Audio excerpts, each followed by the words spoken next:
बंद किया कि तुम तलाक दो। रसूल करीम तुम्हें नहीं फरमाया सरकार ने कि तलाक दो, अपनी मर्जी से दी। जब अपनी मर्जी से दी है तो आप इसका नुकसान भी बर्दाश्त करो ना। सवाल जो आखिरी है ना, वो आखिरी इंतहा दर्जे की मैं बात कर रहा हूँ।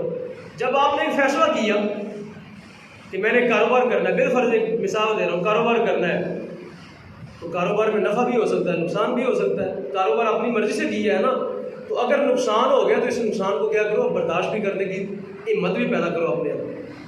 जब एक फैसला तुमने खुद किया, अपनी मर्जी से किया, तुम्हें किसी ने मजबूर नहीं किया, अपनी मर्जी से एक फैसला तुमने जानबूझ के किया, अब जब ये नुकसान हो गया तो इसको नुकसान बर्दाश्त करने की क्या करो, हिम्मत भी पैदा करो।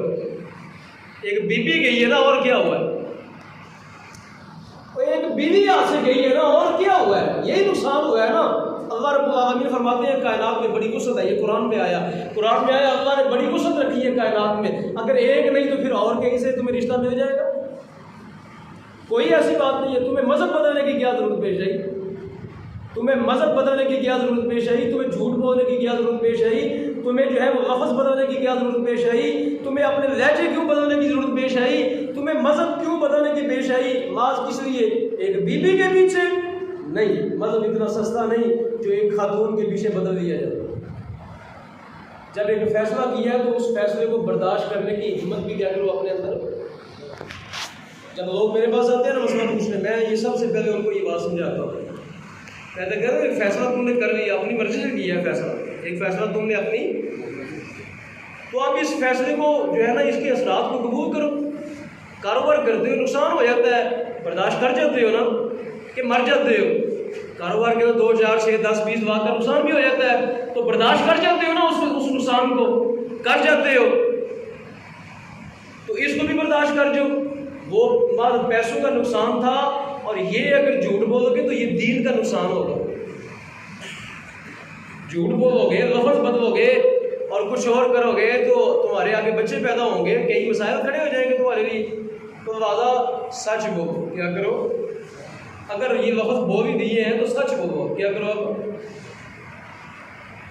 अब ये देखें, ये मेरे सामने 28वां पारा खुला हुआ है, 28वां पारा सूरत तलाक। 28वें पारे के अंदर एक पूरी सूरत है जिसका नाम है सूरत तलाक, सेकंड वाला सूरत है, उसके बाद फिर एक और सूरत है और वहाँ से पारा खत्म हो जाता है पारा। तो यहाँ रब्बुल आलमीन अपने नबी को क्या फरमा रहे हैं, नबी अलैहिस्सलाम को क्या फरमाया है, सुनिए जरा।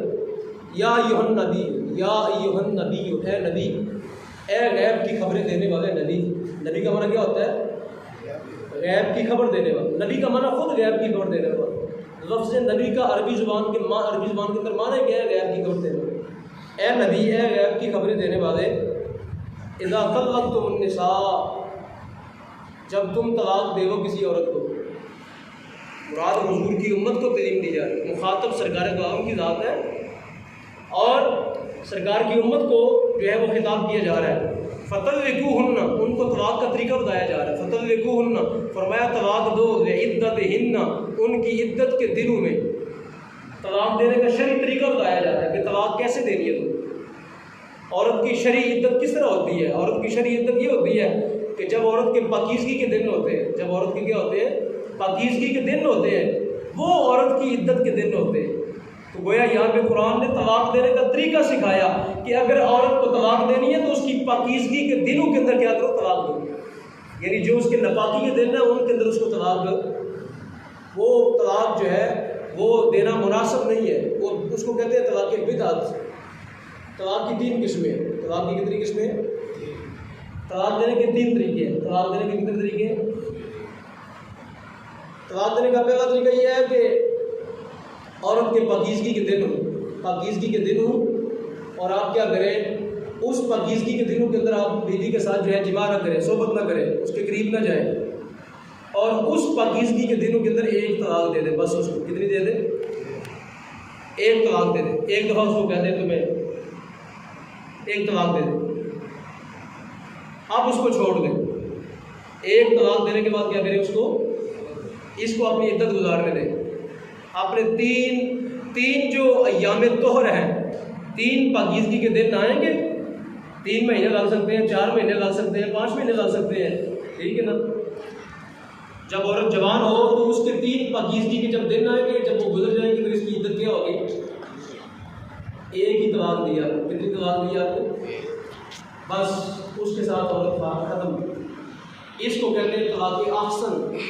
क्या कहते हैं इसको? तलाक़ अहसन। ये सबसे अच्छी तलाक है इस्लाम में। यानी तलाक वैसे तो बुरी चीज़ है ना, लेकिन तलाक देने का तरीका ये क्या है? सबसे बेहतर तरीका। बस एक तलाक दी जाए औरत को, वो भी उसके पाकीज़गी के दिनों के अंदर, फिर उसको छोड़ दिया जाए। उसके बाद दूसरी तीसरी कोई तलाक ना दे, एक दे और क्या हो जाएगी? एक ही तलाक के साथ वो क्या हो जाएगी? इद्दत गुजारने के बाद ये औरत फारिग हो। इसमें आपके पास राह भी मौजूद है। अगर चाहें तो दौरान इद्दत क्या कर सकते हैं? रजू कर सकते हैं। दौरान इद्दत इस औरत को क्या करते हैं? वापस अपने घर में रजू कर सकते हैं, यानी वापस इसके साथ दोबारा निकाह का रिश्ता कायम होता है, बगैर निकाह किए, बगैर कोई कफारा दिए, कुछ भी नहीं देना। बस हरस के बोल पड़े तो ये इद्दत जो है ना वो उसके दरमियान ही क्या हो गया? रजू हो गया। दूसरा तलाक का तरीका क्या है? जब अय्याम तोहर हूँ, जब औरत के पाकीज़गी के अय्याम हों तो उसके अंदर एक तलाक दे। क्या करें उसके अंदर? जब वो अय्याम गुजर जाए, जब दूसरे फिर आए पाकीज़गी के दिन, फिर एक तलाक दे दे। जब ये दिन गुजर जाए, फिर तीसरे दिन आए, तीसरी दफ़ा उसके आए दिन पाकीज़गी के दिन आए, तो फिर एक और तलाक दे दे। इसको कहते हैं तलाक़ हसन। इसे क्या कहते हैं? तलाक़ हसन। क्या कहते हैं इसको? तलाक़ पहली क्या थी? तलाक़ अहसन। पहली क्या थी? तलाक़ अहसन, सबसे अच्छी। ये भी अच्छी है लेकिन उससे नीचे है। उससे ये क्या है? इसमें 3 तलाक़ें दी आपने। इसमें कितनी दी आपने? पहली के अंदर आपने कितनी दी? सिर्फ एक, इद्दत गुजर गई। और एक अगली तीसरी तलाक क्या है? तीसरी तलाक ये है कि औरत के दिन चल रहे हो नापाकी के, औरत के अय्याम चल रहे हो नापाकी के, उसके अंदर आप उसको तलाक दें तो ये तलाक़ बिदअत है। ये तलाक कौन सी है? तलाक़ बिदअत है, यानी ये अच्छी नहीं है। तलाक हो जाएगी, क्या करेगी? तलाक हो जाएगी। चाहे बेशक ये अच्छा तरीका नहीं है, तरीका अच्छा नहीं है, लेकिन तलाक की सूरत में भी क्या है? हो जाएगी। लेकिन मुनासिब नहीं था कि इन दिनों के अंदर क्या करता? ये तलाक देता। ये मुनासिब नहीं था। आगे समझिए, ये 3 तलाक के तरीके आपके सामने। तो कुरान पाक में नबी अलैहिस्सलाम को जो खिताब किया गया और सरकार के ज़रिए सरकार की उम्मत को ये पैगाम दिया गया कि अगर तुमने तलाक देनी है तो किन दिनों के अंदर तलाक दो? अय्याम पाकीज़गी के अंदर। अय्याम पाकीज़गी के दिनों के अंदर औरत को तलाक दो। और फरमाया वत्तकुल्लाह रब्बकुम, फरमाया तलाक देने के अंदर अपने रब से डरते रहो। वत्तकुल्लाह रब्बकुम, अपने रब से डरना। क्या करना? अपने रब से। और आगे फरमाया ला तुखरिजूहुन्ना मिन बुयूतिहिन्ना, फरमाया इनको अपने घरों से निकालना नहीं है। वत्तकुल्लाह रब्बकुम, फरमाया अपने रब से डरते रहो। और फरमाया ला तुखरिजूहुन्ना मिन बुयूतिहिन्ना, फरमाया जब इनके इद्दत के दिन चल रहे हो ना, जब औरत को तलाक आपने दे दी और वो तलाक के अंदर इद्दत के दिन गुजार रही है, तो फरमाया इनको अपने घरों से निकालना नहीं। इन्होंने इद्दत के दिन अपने खामद के घर नहीं गुजारने हैं। इद्दत के दिन कहाँ गुजारने हैं? अपने। और वो इद्दत के दिनों के अंदर खामद इनको नाम नफका देगा, रोटी पानी सब कुछ उसके जिम्मे होगा। तभी तो रजू की कोई कैफियत भी पैदा हो सकती है ना। जब बीबी उस घर में रहेगी तो मर्द के ज़हन के अंदर किसी वक्त भी जो है वो कोई माफी तलाफी दरगुजर का सिलसिला पैदा हो सकता है। आपस में एक दूसरे को देखते रहेंगे, एक दूसरे को कोई ना कोई नज़र पड़ जाती है, देख लेते हैं, तो कोई उनको जो है ना कोई ऐसी सूरत बन सकती है कि अल्लाह दिल में उनके क्या कर दे? पैदा कर दे, मोहब्बत पैदा कर दे और माफ़ी एक दूसरे को दे दे, दरगुजर कर ले, रहम पैदा हो जाए, नरमी पैदा हो जाए। तो इसलिए औरत इद्दत कहाँ गुजारेगी? अपने मर्द के घर में ही गुजारेगी। इद्दत कहाँ गुजारेगी? अपने मर्द के घर में ही गुजारेगी। और आगे फरमाया वला यखरुजना इल्ला अन यातीना बिफाहिशतिन मुबय्यिना, फरमाया मर्द भी घर से नहीं निकालेगा और औरत खुद भी घर से ना निकले। औरत खुद भी घर से ना निकले। आजकल क्या होता है? आजकल हमारे माशरे के अंदर बड़ी अजीब सी रस्म है। पहली बात है तलाक से पहले ले जाते हैं, यही होता है भाई। बाप माँ बेट वो इतने पहले ही जो है तबे होते हैं, इतने पहले ही वो जो है ना वो छिछोरापन आ चुका होता है उनके अंदर, और इतनी पहले लड़ाइयाँ झगड़ियाँ होती हैं कि बीबी को पहले क्या करते हैं, वहाँ से उठा के भेज और बाद में कहते हैं तलाक भेज दो, इसकी तलाक भेज दो। ये शरीयत तरीका नहीं, ये शरीयत का बताया हुआ, इसमें शरीयत की रियात नहीं बंदे कर रहे, इसमें लोग अपनी अनानियत का सुकून चाहते हैं, अपने तशब्बुस का सुकून चाहते हैं, इसमें शरीयत की हदें पमार होती हैं। आप रजू का हक नहीं छोड़ रहे उनके लिए। बीबी को अगर तलाक एक दी जाए तो उसमें रजू का हक है कि नहीं? दोबारा घर बस सकता है कि नहीं बस सकता? जब आप बीबी को उठा के उसके घर से ले जाएंगे, मर्द जो है उसके साथ कोई कलाम ही नहीं कर सकेगा, मर्द उसको देख ही नहीं सकेगा, कोई माफ़ी और दरगुजर के लिए वो आपस में उनका राब्ता ही नहीं होगा। तो ये आपने शरीयत की खिदमत की है कि शरीयत के साथ आपने तसादुम किया है? ये शरीयत की आपकी खिदमत, आपने खिदमत की है? ये ज़ौजैन की आपने खिदमत की है? नहीं, आपने ज़ौजैन के दरमियान नफ़रत को और उबारा है। क्या किया? नफ़रत को और उबारा है। और ये शरीयत का तकाजा नहीं, शरीयत तो ये चाहती है ये निकाह रहना था, ये निकाह बरकरार रहना चाहिए था। अगर तुम शरीयत का लिहाज कर दे तो ये निकाह दोबारा भी जुड़ सकता था, ये निकाह दोबारा भी क्या हो सकता था? जुड़ सकता था। तुमने शरीयत को पामाल किया, सजा ये मिली कि अब हर सूरत में तलाक हो गिरे। मेरी बात समझ आ रही है आपको? नहीं समझ आ रही? तुम पहले उठा के अपनी बच्चियाँ घर में ले आते हो, तुम्हारी अनानियत इतनी बड़ी है, तुम्हारे नाक भी इतने बड़े बड़े ऊंचे हो गए हैं कि तुम जो है वो अब देखना बर्दाश्त भी नहीं करते उनको। बेटी दी थी उनको, तुम्हारे घर में वो निकाह होकर तुम्हारे घर से गई थी, तुम्हारा एक रिश्ता है, तुम आपस में मामे चाचे ताए फूफियाँ हो, क्या इतना बड़ा जंगो जदल का जो है मैदान बर्पा हो गया? कोई पानीपत की जंग लग गई है कि तुम आपस में एक दूसरे को देखने के गवारा भी नहीं हो? तो ये शरीयत की हदें जो है उसका लिहाज नहीं किया जा रहा माशरे के अंदर, इसलिए तलाकों की शरह बहुत बढ़ गई है मेरे माशरे के अंदर। तलाकों की शरह बहुत बढ़ गई है। आप जाए थाने कचहरी के अंदर जाके चेक करें, हर चौथा तीसरा केस आपको तलाक का होगा, हर तीसरा चौथा केस जो है वकील के पास होगा तलाक का। नौजवान बच्चियाँ वकीलों के चैम्बर में रुल रही है वहाँ, आप जाएँ जाके चेक कर लें। नौजवान बच्चियाँ, एक एक बेटी साथ है, बच्चा साथ है, छोटे छोटे बच्चे साथ उंगली में पकड़े हुए हैं और वकीलों के चैम्बरों के अंदर गई हुई है कि मुझे तलाक दे दो, या मैं तलाक हो गई है, मेरा कुछ करो, खर्चा लगवा दो, ये करो वो करो। ये क्या है? ये शरीयत को जब तुमने पमाल किया तो तुम्हें ये सज़ा मिली।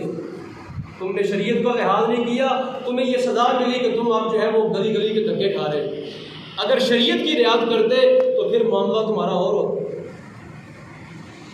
और आगे क्या फरमाया कुरान ने? सुनिए, कुरान कहता है वतिल का हुदूदुल्लाह, फरमाया ये अल्लाह की हदें हैं। वतिल का हुदूदुल्लाह, ये अल्लाह ताला की क्या है? हदें हैं, ये रब की हदें हैं। वमन यतअद्दा हुदूदल्लाह फक़द ज़लम नफ्सा, फरमाया जिसने रब की हदों को तोड़ा उसने अपनी जान पे जुल्म किया। जिसने रब की हदों को तोड़ा, वो क्या समझते हो ये दाग छोटा है? बेटी तलाक लेके घर में आ जाए, क्या समझते हो माशरे के अंदर, हमारे माशरे के अंदर ये छोटा दाग है? हजरत जी क्या ये छोटा दाग है मेरे माशरे के अंदर? मर्द को तलाक हो जाए, मर्द 3 तलाक दे दे, औरत को तलाक हो जाए, तो हमारे माशरे के अंदर दूसरा रिश्ता ही नहीं होता उनका। माशरे के अंदर रिश्ता करने के लिए पापड़ बेलने पड़ते हैं। लोग पूछते हैं पहले बेटी कुंवारी है कि तलाक याफ्ता है? तो क्या हुआ? ये क्या किया? वमन यतअद्दा हुदूदल्लाह, तुमने अल्लाह की हदों को पामाल किया। फ़क़द ज़लम नफ्सा, गोया तुमने अपनी जान पर क्या किया? जुल्म किया।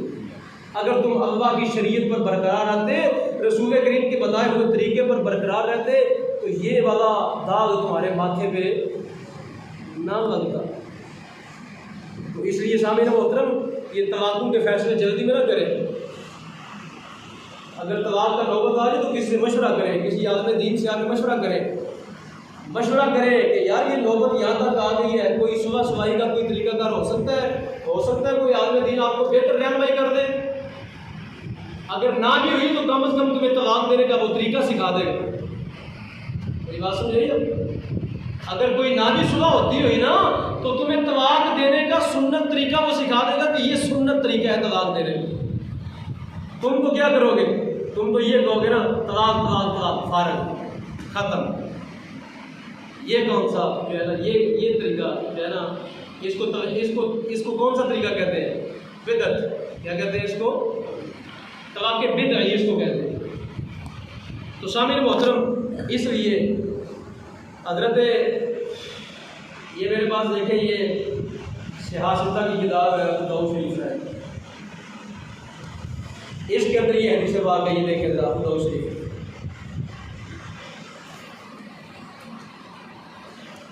ये सियासत की किताब अबू दाऊद सियासत शरीफ, इसके अंदर ये एक जो है ना हदीस पाक मौजूद है कि ये तलाक, जब बंदा इस तरह की तलाक देता है ना, कट्ठी क्या कहता है? तलाक तलाक तलाक, एक ही गिरदान, एक ही सांस में कहता है काम खत्म हो जाए। रिश्ता लेने में कितने महीने लगे थे? साल। आप बताइए, रिश्ता लेने में कितने महीने लग जाते हैं? सालों लग जाते हैं। अब तो नहीं, तो पहले ज़माने के अंदर लोग पगड़ियाँ उतार के ना, बाबे चादरें तो पाँव में रखते थे कि तुम्हारे घर में बेटी का रिश्ता लेने आए हैं, रिश्ता ले दो। ऐसा ही है। अब तो जो ऐसा नहीं होता होगा, लेकिन पहले ज़माने में ऐसा था। लेकिन तब लोग फिर इसका ध्यान नहीं रखा करते, तब इतनी आसानी से लोग तलाक भी नहीं देते, क्योंकि रिश्ते बड़े मुश्किल नहीं होते। आज भी रिश्ता कोई आसानी से नहीं मिलता। जिसने भी रिश्ता लेगा 2 4 6 महीने वो अच्छा भला उसको करना पड़ता है, मेहनत करनी पड़ती है। तो रिश्ता लेने में 6 महीने लग गया, साल लग गया, तलाक देने के अंदर एक ही सांस के अंदर 3 फर्क। ये हंसने वाली बात नहीं, ये रोने वाली बात है। ये माशरे का हुस्न नहीं है, ये माशरे का मकरू चेहरा है। ये मुसलमान माशरे का मकरू चेहरा जो है, ये मैं आपको दिखा रहा हूँ कि रिश्ता लेने में 6 महीने लगे, साल लगा, और तलाक जो है वो एक ही सांस के अंदर 3 इकट्ठी दे दी। और रिश्ता लेने के अंदर कितनी खुशामद करनी पड़ी, कितने खाने खिलाने पड़े, कितने जनाब उनके साथ जो है वो रस्म व रवाज करनी पड़ी, कितनी मेहंदियाँ करनी पड़ी, कितनी जो है ना वो वलीमे करने पड़े, और कई जो है ना वो पापड़ बेलने पड़े। जब तलाक देने की बारी आई तो आप उनके साथ जो है वो हाथ सलाम देना भी गवारा नहीं होकर। जब छोटी मोटी होती तो लोग जो है वो चेहरे ही फेर लेते हैं ऐसे करके। ऐसा नहीं है मुसलमान माशरे के अंदर। ये मुसलमान माशरे का हुस्न नहीं है, ये इस्लाम की तालीमात नहीं है, ये शरीयत का बताया हुआ तरीका नहीं है, तो ये रसूलुल्लाह का बताया हुआ तरीका नहीं। सुनिए ये हदीस पाक, ये हज़रत अब्दुल्लाह इब्न अब्बास से ये हदीस मरवी है, हज़रत अब्दुल्लाह इब्न अब्बास से ये हदीस मरवी है। सियासत की ये किताब है कि हज़रत अब्दुल्लाह इब्न अब्बास के बारे में आता है कि एक शख्स जो है वो आपकी बारगाह में हाजिर हुआ। हज़रत मुजाहिद इस हदीस के रावी हैं, कहते हैं कहा तुम तो इंदा इब्न अब्बास रज़ियल्लाहु तआला अन्हुमा फजाअहु रजुल, कहते हैं मैं हज़रत अब्दुल्लाह इब्न अब्बास की बारगाह में हाजिर था। फजाअहु रजुल, एक शख्स आया। फ़क़ाल, वो कहने लगा इन्नहु तल्लक़ा इम्रअ सलासन, कहने लगा मैंने अपनी बीवी को 3 तलाक़ें दे दी हैं। मैंने अपनी बीवी को क्या कही? मैंने अपनी बीवी को 3 तलाक़ें। किस तरह? तलाक़ गर्दान, एक ही सांस के अंदर, दूसरा सांस भी नहीं लेना कि कहीं कोई रुकावट ना पैदा हो जाए। हालांकि अल्लाह रसूल फरमाते हैं रुकावट पैदा करो, रुको रुको रुको। तलाक़ एक कहो बस, अगर कहना तो एक कहो, फिर छोड़ दो। फिर क्या करो? इसको छोड़ दो। सब्र, अभी तुम्हें गुस्सा है, हो सकता है बाद में सोचने का मौका मिले, बाद में सोचने का क्या मिले, बाद में बच्चों को देखोगे इनके पास इनकी माँ नहीं है तो तुम्हें दिल में रहम पैदा हो जाएगा। तो फरमाया एक रुकावट पैदा करो, रुकावट यहाँ पे बगैर रुकावट के। तो एक मर्द आया, उसने कहा मैंने अपनी बीवी को 3 तलाक़ें दी हैं। कहा फसाकता हत्ता ज़ननतु अन्नहा रात। तो हज़रत मुजाहिद कहते हैं कि हज़रत अब्दुल्लाह इब्न अब्बास ने खामोशी इख्तियार की, यानी चुप कर गए। हज़रत अब्दुल्लाह इब्न अब्बास पता है कौन है?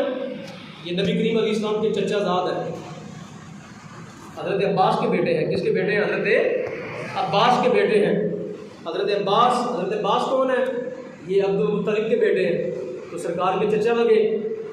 और ये हज़रत अब्दुल्लाह इब्न अब्बास वो है जिनको सरकार दो आलम ने अपने सीने के साथ लगा के ना ऐसे जफ़ा मार के, तो सरकार ने फरमाया अल्लाह इनको कुरान की तालीम अता फरमा, सुभान अल्लाह, अपने दुआएं खैर की, क्या या अल्लाह इनको कुरान की तफसीर का इल्म अता फरमा, ऐ अल्लाह इनको कुरान की तालीम का इल्म अता फरमा, ऐ अल्लाह इनको दीन की फ़क़ाहत अता फरमा। सरकार ने उनके हक़ में दुआएं फरमाई। तो उसके बाद इनको इतना कुरान समझ आ गया, इतना समझ आ गया कि इनका नाम उम्मत में क्या पड़ गया? तर्जमान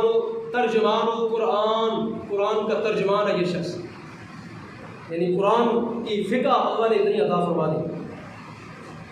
इनके पास एक शख्स आया, कहने लगा मैंने अपनी बीवी को 3 तलाक़ें दे दी, मैंने अपनी बीवी को। तो आपने क्या किया? फसाका था, खामोश हो गए। ये पंखे चला दो, फसाका था, खामोश हो गए।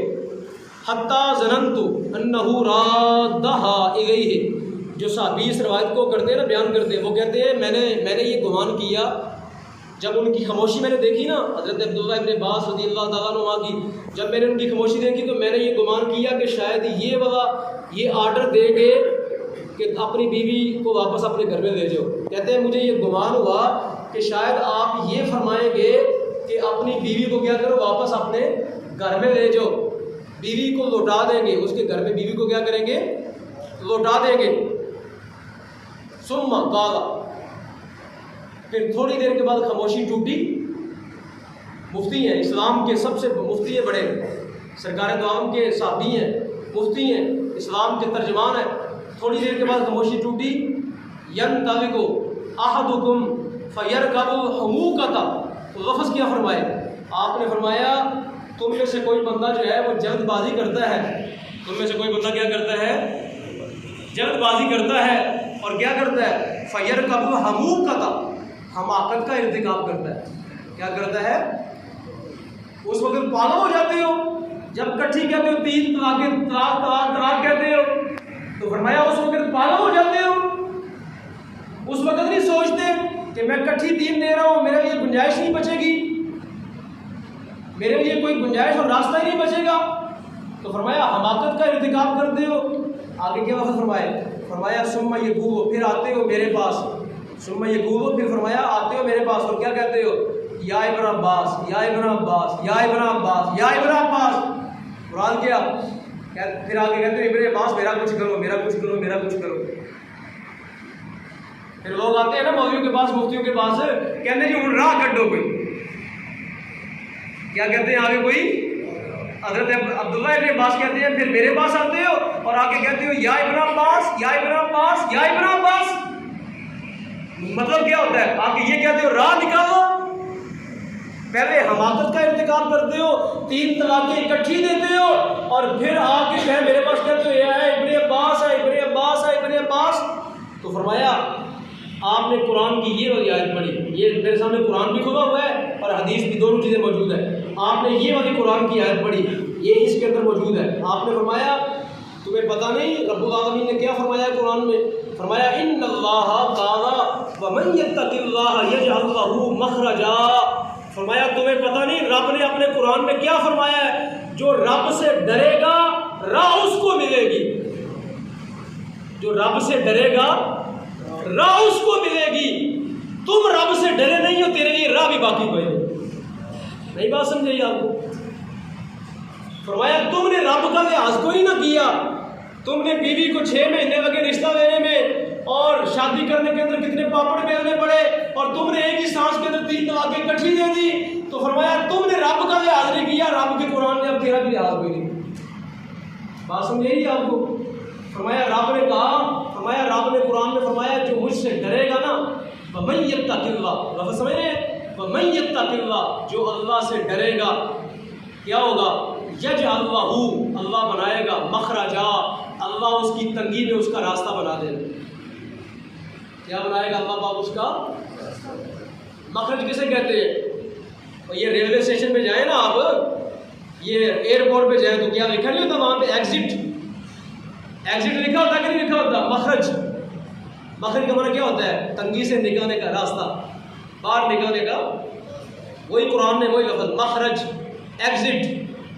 तो सामईन मोहतरम, अल्लाह पाक फरमाते हैं जो मुझसे डरेगा उसके लिए तंगी में निकलने का मैं क्या रखूँगा?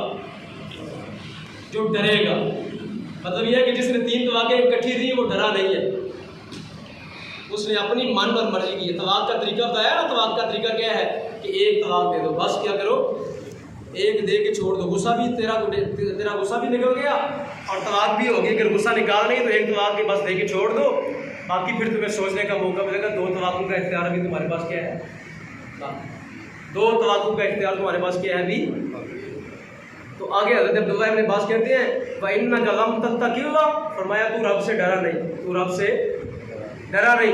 फला अजिदु लका मखरजा, फरमाया मैं तेरे लिए कोई रास्ता नहीं पाता, मैं तेरे लिए कोई रास्ता, मुराद है मैं तेरे लिए गुंजाइश को नहीं पाता, 3 तलाकों के बाद मैं तेरे लिए कोई गुंजाइश नहीं पाता। असही रब्बा का, आप फरमाते हैं तूने रब की नाफरमानी की। असही, ये फतवा दे रहे हैं, क्या कर रहे हैं, ये फतवा दे रहे हैं, कहते हैं असही रब्बा का, तूने रब की नाफरमानी की। वबान मिन का इमराता का, फरमाया तेरी बीवी तुमसे अब जुदा हो गई है, तेरी बीवी तुमसे क्या हो गई है, जुदा हो गई है। और फिर आपने कुरान की आयत आगे पढ़ी, फरमाया वइन्नल्लाह कावा, फरमाया तुम्हें पता नहीं अल्लाह ने अपने कुरान में क्या फरमाया, या अय्युहन नबिय्यु इज़ा तल्लक़्तुमुन निसा फतल्लिक़ूहुन्ना लिइद्दतिहिन्ना, ए महबूब करीम तलाक देने का ये तरीका है। फरमाया तूने महबूब करीम का तरीका छोड़ा, तुमने रसूल करीम अलैहि सलाम का तरीका छोड़ा, बदले के अंदर तेरा रास्ता बंद हो गया। तेरा रास्ता क्या हो गया, अगर तू तलाक देने में हुजूर की सुन्नत का तरीका अपनाता तो तेरे लिए क्या रहता, रास्ता बाकी रहता। ये नहीं कि सिर्फ तलाक के मामले में, जो बंदा भी हुजूर नबी करीम अलैहि सलाम का उसवा मुबारक अपनाएगा उसके लिए गुंजाइश रहेगी, उसके लिए क्या रहेगी, जो बंदा हुजूर का तरीका छोड़ेगा वो अपने रास्ते बंद कर देगा, वो रास्ते क्या करेगा अपने। तो इसलिए नबी करीम अलैहि सलाम का उसवा मुबारक अपनाओ हर मामले के अंदर। आज ज़माना आता है रसूल करीम के तरीके, जब रसूल करीम का मुबारक आपकी सुन्नत को अपनाओगे, आपके मुबारक उसवा असरा को अपनाओगे तो तुम्हारे लिए कोई ना कोई गुंजाइश क्या रहेगी, बाकी रहेगी। और अगर तुम जो है और सरकार दो आलम का तरीका छोड़ोगे तो तुम अपने रास्ते क्या करोगे, बंद करोगे। तो सामने मोहतरम यहाँ पे एक मसला तो क्या साबित हुआ इस हदीस से, एक मसला ये साबित हुआ कि 3 तलाके वाक़या हो जाती हैं इकट्ठी। क्या साबित हुआ, हज़रत अब्दुल्लाह इब्न अब्बास क्या कह रहे हैं, आप फरमाते हैं तूने रास्ता कोई नहीं छोड़ा, तुमने कुरान के ऊपर अमल नहीं किया, लिहाजा तेरी बीवी तुमसे क्या हो गई, जुदा हो गई, तेरी बीवी तुमसे क्या हो गई। मसला क्या साबित हुआ कि 3 तलाक़ें इकट्ठी देने से 3 तलाक़ें वाक़या हो जाती हैं। अब ऐसे हदीस हज़रात किस तरह कहते हैं कि 3 तलाक़ें 1 तलाक़ होती है, ये रसूल करीम का फरमान नहीं, ये अबू दाऊद शरीफ नहीं है, ये भी बुखारी पढ़ के सुनाता हूँ आपको, ये भी सुनन इब्न माजा पढ़ के सुनाता हूँ आपको, ये मुस्लिम शरीफ पढ़ी है, चारों किताबें लेके आया हूँ, चारों किताबों के अंदर 2-2 4-4 हदीसें मौजूद है, सब के अंदर यही लिखा है कि रसूल करीम अलैहि सलाम के सामने 3 तलाक़ें दी गई और सरकार दो आलम ने तीनों को नाफिज कर दिया। सरकार दो आलम की बारगाह के सामने 3 तलाक़ें दी गई और रसूल करीम ने फरमाया तीनों जो है वो वाक़या हो गई है, तीनों वाक़या हो गई। ये इब्न माजा शरीफ है मेरे सामने, ये इब्न माजा शरीफ है, इसके अंदर भी यही हदीस मौजूद है कि इसके अंदर भी नबी करीम अलैहिस्सलाम के सामने ये हदीस पाक है, सुनिए ज़रा। एक बीबी साहबा, उनका नाम था फातिमा, साबिया थी सरकार की। कावकुलतु फातिमा बिनते कैस, इनका नाम था फातिमा बिनते कैस रज़ियल्लाहु ताला अन्हा। हद्दसनी अन तलाक़ का, एक साहबी कहते हैं मैंने इनसे पूछा तुम्हारी तलाक़ का वाक़या क्या है। एक साहबी इनसे पूछते हैं सहाबिया से कि तुम्हें तलाक़ हुई थी, वो ज़रा वाक़या तो बयान करो, वो ज़रा वाक़या बयान करो। तो वो कहती हैं, कावत साहबिया कहती है तल्लक़नी ज़ौजी, मेरे खामद ने मुझको तलाक़ दी, कितनी, सलासन, कट्ठी 3, सलासन कितनी, कट्ठी 3 दे दी। वह खारिजुन इलल यमन, उस वक़्त वो खुद मुसाफिर थे, यानी उनका खामद जो है यमन में मुसाफिर था और उन्होंने अपना वकील बनाया, तलाक़ देने के अंदर क्या बनाया, किसी बंदे की ड्यूटी लगाई कि मेरी तरफ से मेरी बीवी को 3 तलाक़ें दे दो, ये जायज़ है। बंदा ये जो हम करते हैं, जाके कचहरी में जाके कहते हैं, कचहरी में जाते हैं और जाके स्टाम्प भी दिखवाते हैं और स्टाम्प को देख के हम क्या करते हैं, ढाक के स्कूल कर देते हैं, भेज देते हैं। या किसी बंदे के हाथ में तलाक़ देंगे, मेरी तरफ से उनको तलाक़ पहुँचा दो, तो ये तलाक़ हो जाती है। किसी बंदा खुद तलाक़ ना भी, यानी मर्द जो है वो बीवी को डायरेक्ट ना कहे, अपना वकील बना दे, क्या करे, अपना किसी को वकील बना दे, तो कि मेरी तरफ से जाके मेरी बीवी को तलाक़ दे दो, 2 गवाह भी इस पर कायम कर लेना, तो ये तलाक़ हो जाएगी। तो उन्होंने, वो साहबिया कहती है मेरे खामद ने मुझको तलाक़ दे दी, कच्ची 3 तलाक़ें दी। फ़अजाज़ा, ये हदीस के लफ्ज़ सुने, फ़अजाज़ा ज़ालिका रसूलुल्लाह सल्लल्लाहु अलैहि वसल्लम, तो सरकार दो आलम ने तीनों को जायज़ करार दे दिया। सरकार ने तीनों को क्या करार दे दिया, जायज़ करार दे दिया। मतलब क्या कि सरकार दो आलम ने तीनों को नाफिज कर दिया। क्या कर दिया? तीनों को। हज़रत अब्दुल्लाह इब्न अब्बास क्या कहते हैं? आप फरमाते हैं 3 तवाक़े हो गई, तेरे लिए राह कोई नहीं बचा। सरकार दो आलम ने तीनों नाफिज कर दी, राह कोई नहीं बचा। गोया पता चला कि 3 तवाक़े देने से 3 ही वाक़या होती हैं, 3 तवाक़े देने से 1 तवाक़ वाक़या। तो वाज़ा ये अपने जेब से चक्कर निकालो। मैं ये बात करता हूँ हमेशा, जब भी मेरे पास कोई मसला पूछने आता है तो मैं उनको कहता हूँ कि तलाक अल्लाह उसके रसूल ने तुम्हें कहा दो? नहीं, अल्लाह उसके रसूल तो मना करते हैं ये वाला काम ना करना, ये वाला काम शरीयत तो मना करती है। शरीयत क्या कर दी है? तुम्हें रोकने की कोशिश कर दी है, तुम रुकते नहीं हो। जब अपनी मर्जी से तलाक दे देते हो, इकट्ठी 1 देते हो, 2 देते हो या इकट्ठी 3 देते हो, एक नुकसान करते हो अपनी मर्जी से, एक नुकसान क्या करते हो? अपनी। अब इस नुकसान को बर्दाश्त करने की हिम्मत भी पैदा करो। कारोबार करते हो, कारोबार के अंदर 20-30 लाख रुपए का नुकसान हो जाता है, उस नुकसान को बर्दाश्त कर जाते हो कि मर जाते हो? कर जाते हो ना बर्दाश्त। तो अगर पैसों का नुकसान बर्दाश्त करते हो तो बीवी वाला नुकसान भी बर्दाश्त करो, क्योंकि फैसला तुमने खुद किया है। क्योंकि फैसला तुमने क्या किया है? खुद किया है। तुम्हें किसी ने मजबूर थोड़ी किया है। तुम्हें किसी ने डंडपट्टी के ऊपर तलाक करवाई है कि तलाक दो अपनी बीवी को? नहीं, तुमने फैसला अपनी मर्जी से किया, अपने इख्तियार से किया और अपनी पूरी होशो हवास के अंदर किया। जब फैसला अपनी मर्जी से कर रहे हो तो इसका नुकसान बर्दाश्त करने की हिम्मत भी करो। लोग करते क्या है इसका? लोग 3 काम करते हैं, 3 या 4 काम करते हैं, तलाक दे देते हैं, बाद में होश आती है नहीं ये तो गलत काम हो गया, ये तो क्या हो गया। अब क्या करते हैं? झूठ बोलने की कोशिश करते हैं। नहीं जी मैं 3 नहीं देती है, मैं 2 देती है।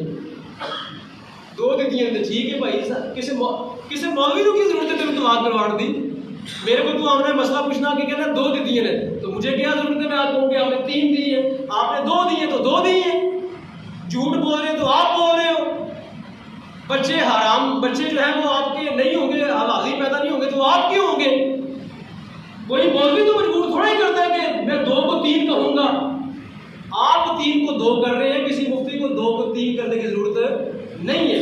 अगर झूठ बोलेगी तो वबाल भी आप पर होगा। इसका क्या होगा? वबाल भी आप पर होगा। तो इसलिए एक तो झूठ ना बोले। अगर तलाक दे रही है तो आप हिम्मत करें और इसका नुकसान बर्दाश्त करने की अपने अंदर हिम्मत पैदा करें। एक बीबी जाएगी ना, और अल्लाह पाक कुरान में फरमाता है कि अगर एक बीबी चली गई तो गुस्सत है। अल्लाह ने ज़मीन में बड़ी गुस्सत पैदा की है। अगर एक तलाक होगी तो दूसरा कोई रिश्ता और मिल जाएगा, उस बीबी को भी रिश्ता मिल जाएगा, तुम्हें भी मिल जाएगा। लेकिन झूठ का सहारा मत लो, एक बात। दूसरी बात, लोग लफ्ज़ बदलने की कोशिश करते हैं। एक लफ्ज़ है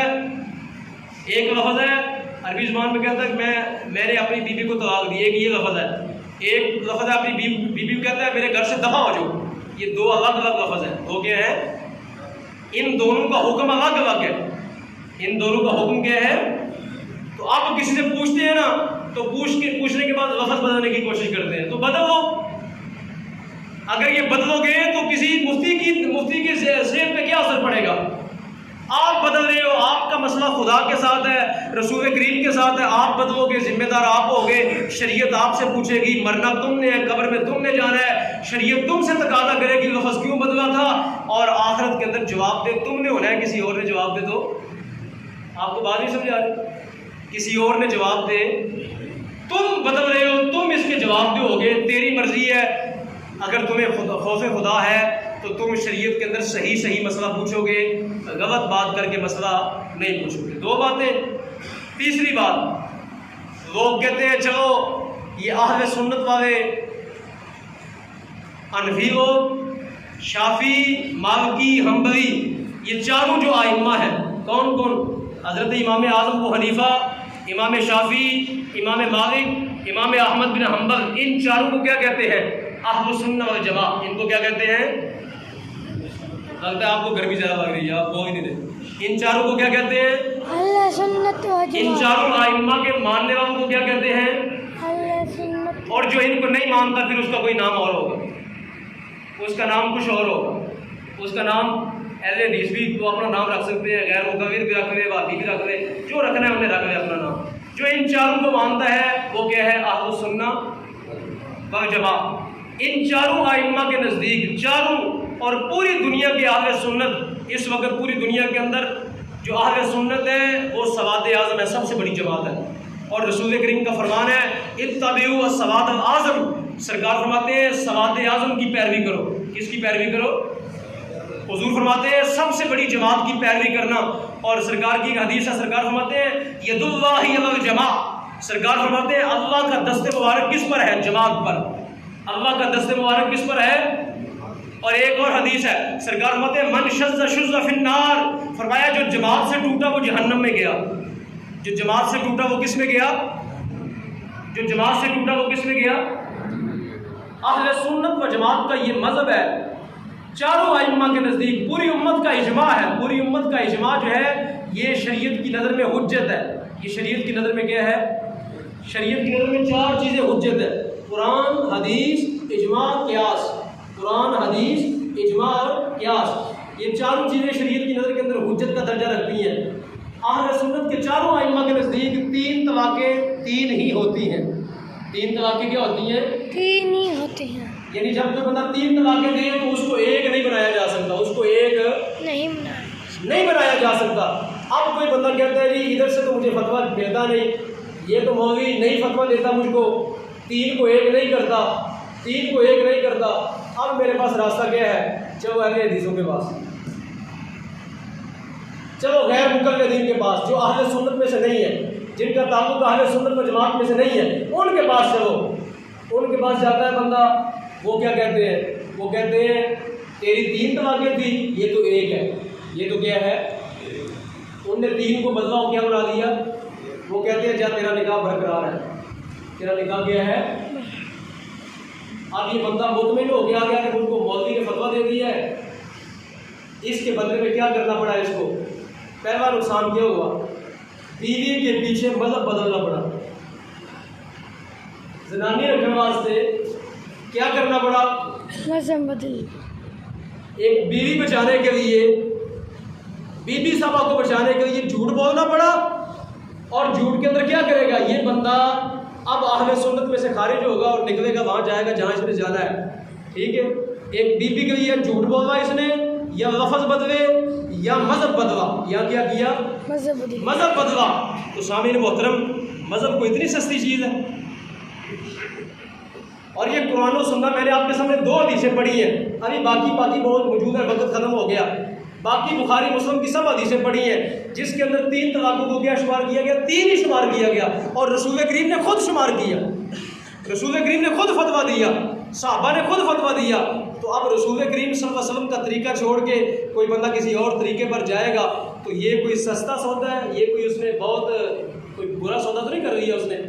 एक बीबी को बचाने के लिए रसूल करीम का फतवा चेंज कर दिया उसने, एक बीबी बचाने के लिए रसूल करीम का तरीका छोड़ दिया उसने। मैं इससे ज़्यादा कलाम नहीं करता, मैं ये समझूंगा ये बहुत बड़ी उसने अपने साथ बदबख्ती का इज़हार किया।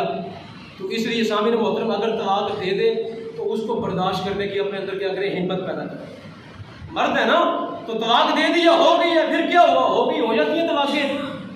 हिम्मत पैदा करो, मज़हब ना बदलो और झूठ ना बोलो, कुछ ऐसा काम ना करो, हो गई है, अल्लाह और देगा। आखिर दावा।